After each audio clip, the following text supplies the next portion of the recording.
Hi, Chris Maloof with Cross Country Financial. Sell in May and go away is probably the most widely cited stock market cliche in history. Every year a barrage of Wall Street commentaries, media stories, and investor questions flood in about the popular stock market adage. But we're going to give you some history and some indicators to watch for on why that might not be the best strategy moving forward. Stick around.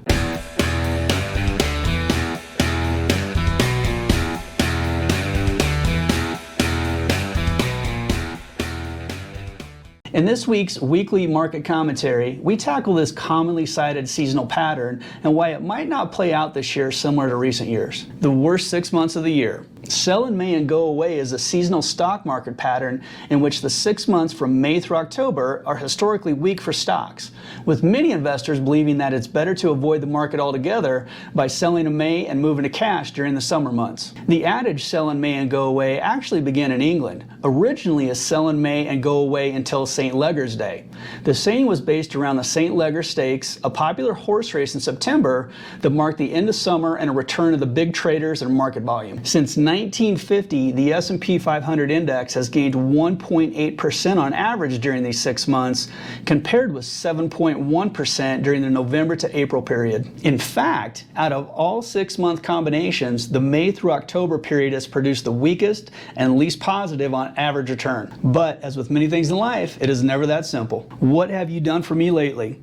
As we head into this seasonally weak period, keep a few things in mind.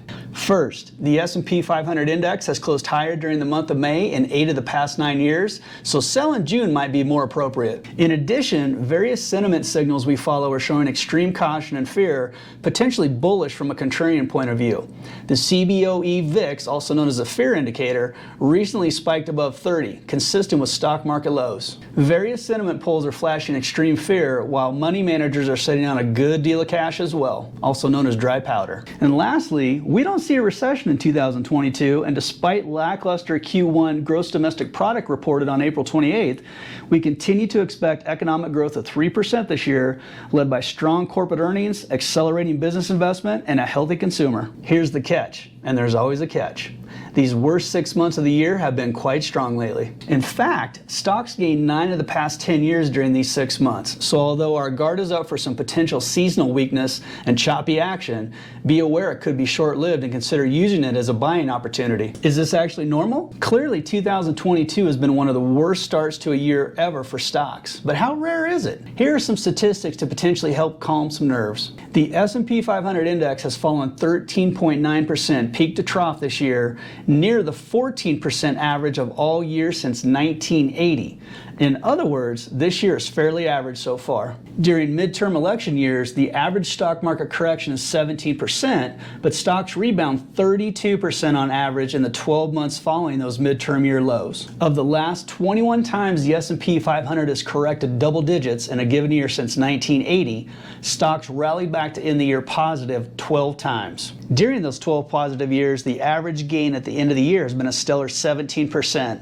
The correction so far in 2022 is in line with an average correction. Conclusion: the media will have fun with the sell in May warning to drive up clicks and views. Although you can't argue with these months historically have been weak, they still sport a positive return, so totally going away may not be wise. With sentiment flashing extreme caution, a healthy consumer, strong corporate earnings, go away this May is something we would not subscribe to. We continue to prefer a modest overweight allocation to equities and a slight underweight to fixed income relative to an investor's targets, as appropriate. Our year-end 2022 fair value target for the S&P 500 is 4,800 to 4,900, based on a price-to-earnings ratio of 20.5, and our 2023 S&P 500 earnings forecast at $235 per share. This all goes back to another popular adage: it's time in the market, not timing the market. If you found this information beneficial, hit that subscribe button, invest early and often, and we'll see you next week.